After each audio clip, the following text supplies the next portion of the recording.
Olá, galera. Eu sou a Cristina Maia e vocês estão no canal Vamos Ver. Trouxemos mais uma vez o economista Luciano Simões para informações em relação ao nosso bolso. Vamos ver.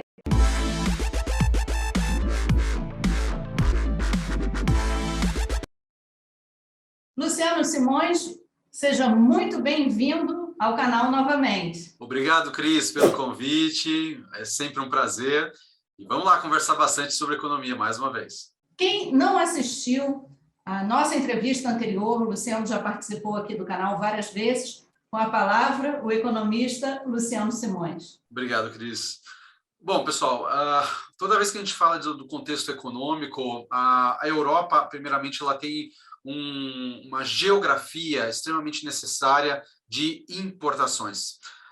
O regime econômico, as condições que vocês possuem, né, e a estrutura, até mesmo por conta de gás, petróleo e alimentos, inicialmente lá atrás na pandemia, que já trouxe uma dificuldade, onde veio os estímulos dos países com a liberação de trilhões de dólares, né? E cada um da sua forma, os governos colocando ali nos seus países auxílios, né, de 1.200 euros a 1.000 euros, cada um da sua forma, colocando para as pessoas conseguirem essa forma de subsistir.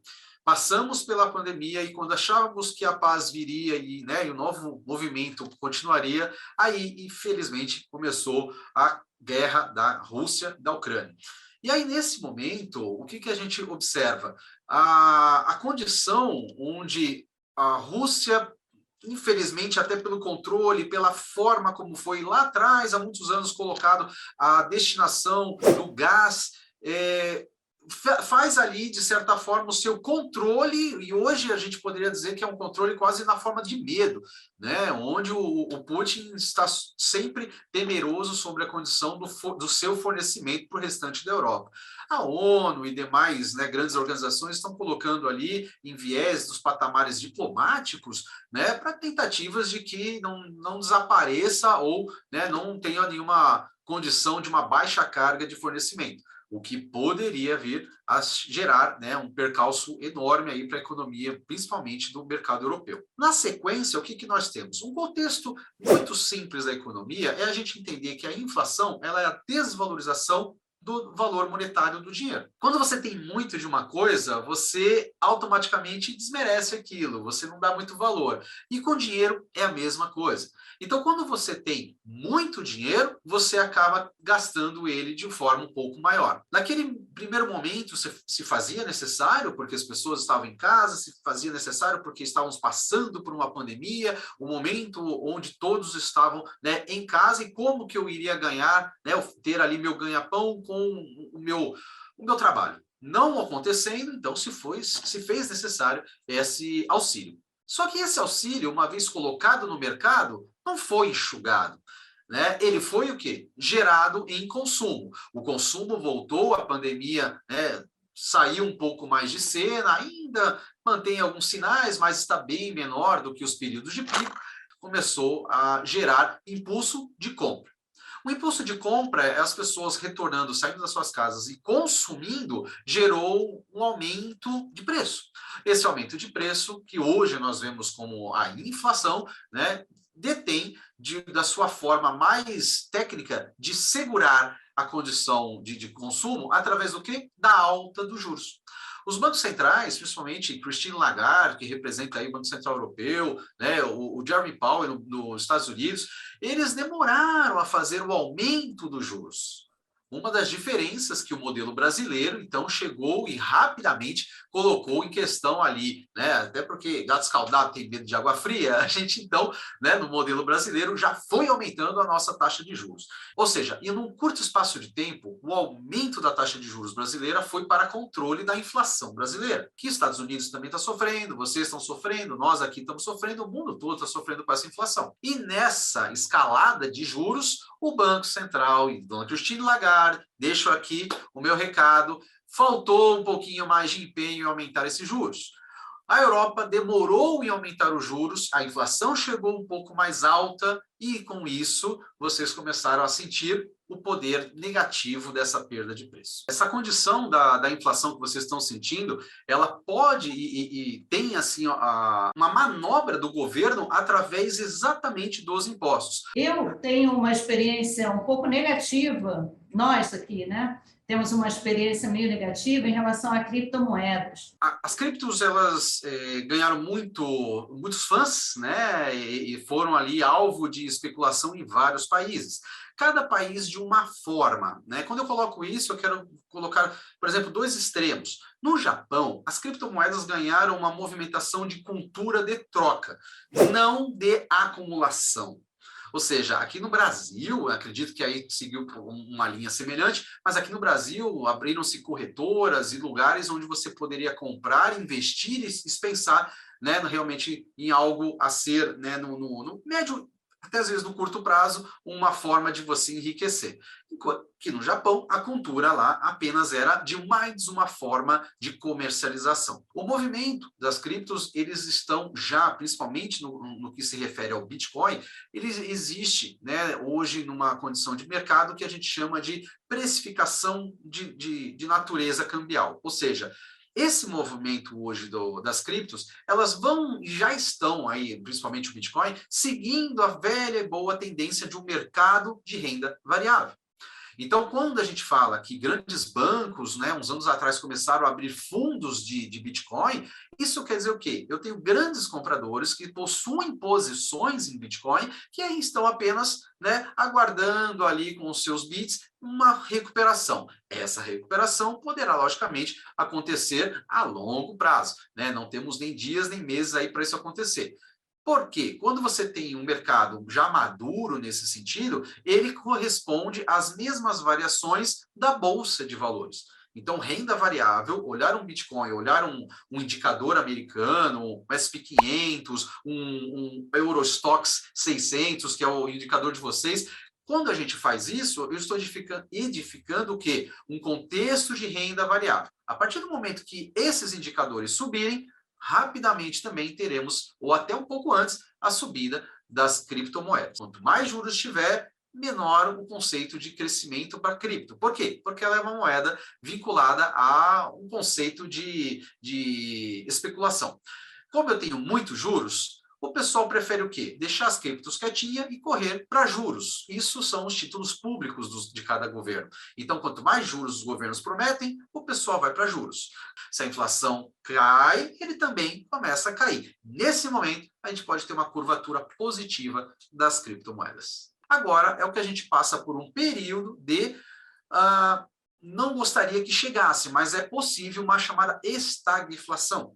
Ou seja, uma estagnação da economia, a economia para de crescer e a inflação aumenta.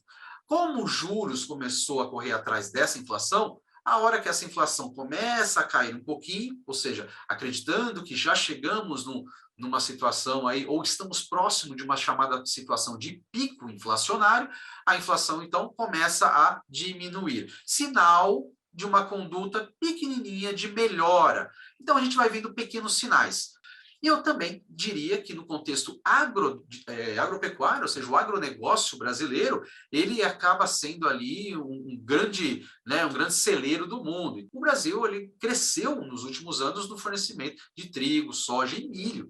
Então, a movimentação disso, né, sugere um impulso de melhoria do agronegócio brasileiro. Naturalmente, os países, né, têm aquela movimentação de final do ano, 13º, as pessoas impulsionam, né, comércio, então pode-se ter, né, daí para o final uma conduta de uma pequena melhora. Quem sabe, no ano que vem, com a inflação um pouco mais controlada, a gente volte à boa e velha paridade, o poder da Europa, como sempre foi.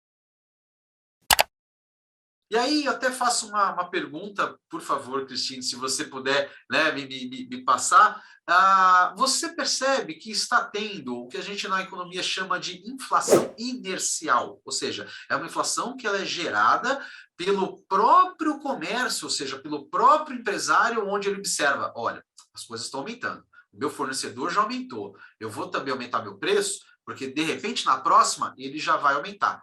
Sabe aquela sensação psicológica de que é melhor eu me resguardar porque eu sei que ele vai cobrar mais caro? Diga, você já percebeu isso aí ou já estão vivendo isso? O que eu posso falar para você é o seguinte: eu tenho X euros, vou ao mercado, esse mesmo X euros que eu fazia há 2 anos trazia muito mais do que a gente tem agora. Então, a gente, claro, sim, está sentindo no bolso em relação a combustível, principalmente, sobe, desce, sobe. O bom de Portugal e da Espanha é que o IVA, que é o imposto sobre os produtos, tem decrescido. Então, existe essa melhora. Oscila, às vezes, quando tem uma notícia de que segunda-feira o combustível vai ficar mais barato, a gente corre lá e enche o tanque. São alguns cêntimos a mais que a gente vai economizar. Então, a gente está mais ou menos nessa jogada aí. Agora, eu vou fazer 2 perguntas para você, para a gente já começar a fechar esse vídeo. A primeira é, claro, que as pessoas vão perguntar o que elas devem fazer. A segunda é, quem está no Brasil e quer vir para Portugal, ou então ir para outro país, elas vão perguntar também se o momento é para imigrar. Eu faço uma provocação a você. O que você sugere? Vamos lá. A condição de imigração depende no conceito mais primário, né, de você, primeiramente, quais são as condições a qual você vai. Você tem um amigo, você tem um emprego, você tem uma condição aonde você vai chegar, de você se estabelecer. A gente tem que lembrar que tudo nesse momento, seja aqui no Brasil, nos Estados Unidos ou aí mesmo na Europa, está ocorrendo a inflação. Então, os preços que você tinha como parâmetro de uma última conversa com algum conhecido, um familiar, os preços hoje são outros. O aluguel deve ter subido, né? A possibilidade ali de uma cesta básica de alimentos já subiu e o valor do emprego e da renda que você tinha não reajusta automaticamente. Ou seja, hoje está um pouco mais caro qualquer dos países. Então, você hoje sair do seu país e buscar na Europa uma condição melhor, só por conta da paridade cambial, cuidado, o ganho que nós tivemos supostamente na paridade cambial, até mesmo na relação real com o euro, não ainda foi superior à inflação que vocês estão tendo. Então, o que eu tenho aqui de, o euro ficou um pouco mais baratinho, vou comprar e vou aproveitar para ir embora. Calma, faça a seguinte conta, o valor que você irá receber numa situação que você tenha, ou de um futuro emprego, aquela coisa que a gente sabe que muitas vezes, né, olha, se você chegar aqui, eu consigo pôr você em tal lugar, começa devagarzinho com valor de X. Esse valor é o suficiente para as suas novas condições? Ou seja, o aluguel, a água, a luz, né, a rotina que você vai ter, o lugar onde você vai estar e o lugar onde você vai trabalhar, o transporte. A gente tem que pensar em tudo isso. Toda vez que a gente fala de imigração, é um grande plano. Então, o poder da Europa ela é muito, né, muito solidificada. Nós temos vários países em cima do chamado bloco europeu.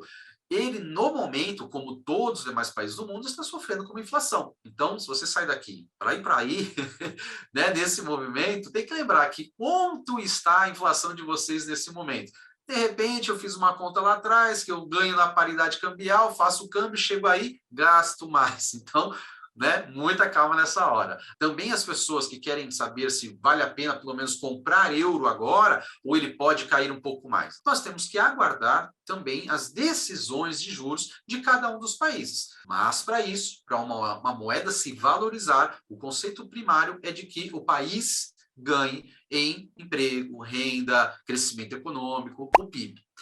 Quando vocês observarem o emprego melhorando, a inflação caindo, né, e os movimentos comerciais aumentando, reflexo de um bloco europeu novamente, né, reestruturado, onde você tem ali o poder da moeda novamente. Mas aproveitando aqui, para quem quiser, pode procurar como prof, a abreviatura de professor,